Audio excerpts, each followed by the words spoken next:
Hey everyone, Comics Theories here, and today I want to talk about why I think Ant-Man is the key to time travel, and how he might be the key to warning Loki about Thanos. Before I get into the video though, I just want to ask if you guys notice any difference in my voice. I got a new microphone, so I'm hoping the quality is a little better, although I'm not quite sure yet. Let me know down in the comments below. Also, if you're new here and like my content, make sure to subscribe to get more content like this. Alright, so if you've seen my last video, you know that I didn't think Ant-Man and the Wasp answered many questions. And I still agree with that, other than one key line that Janet said. She spoke about a, quote, time vortex, and I think this might be the key to traveling forward or back in time. The cool thing about this is it actually has some scientific backing. If you've seen this video by Because Science, then you know at least a little of what I'm about to talk about. And if you haven't seen it, make sure to watch it right now, or at least watch it when you're done with this video.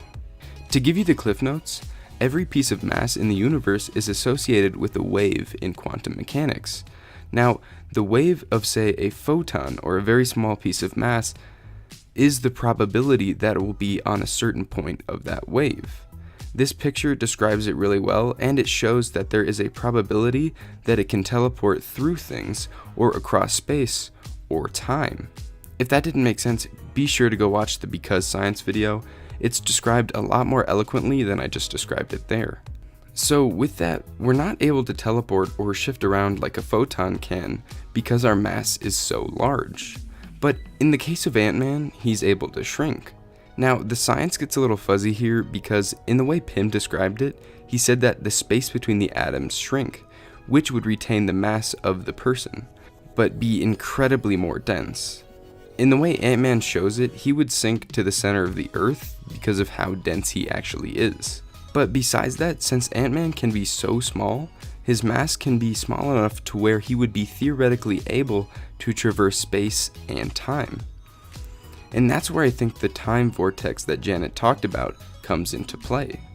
I think that the time vortex is a point where the object, in this case Ant-Man, gets so small that he's able to break the illusion of our reality and traverse into the past and the future. Now with that, this can be added to my previous time travel theory, which I will explain now in the context of the new information. I think that in the beginning of the movie, Tony will reach Earth from Titan and attempt to round up all the Avengers that are left. In this case, he'll find everyone on Earth, then make his way to finding Ant-Man and the predicament that he's in. He'll talk to Ant-Man, and then since Tony's really smart, he'll obviously know a little bit about quantum mechanics. With that, he'll conclude that traveling back in time is in fact possible the way Ant-Man can do. He'll go back in time and dress up like a guard like we've seen him do in the set pictures.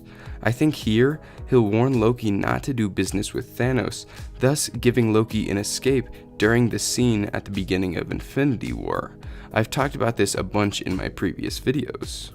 From there, the Avengers and probably Loki will make a plan to steal the stones and or possibly make a gauntlet of their own. From here, you can go on to my Avengers 4 is set 5 years in the future plan. A lot of that I think will carry over into this theory, although it's slightly different. I have another theory regarding the quantum realm in kind of the same vein, but I haven't completed the script yet for that one, so check back in a couple days to see that video. Thanks everyone so much for watching.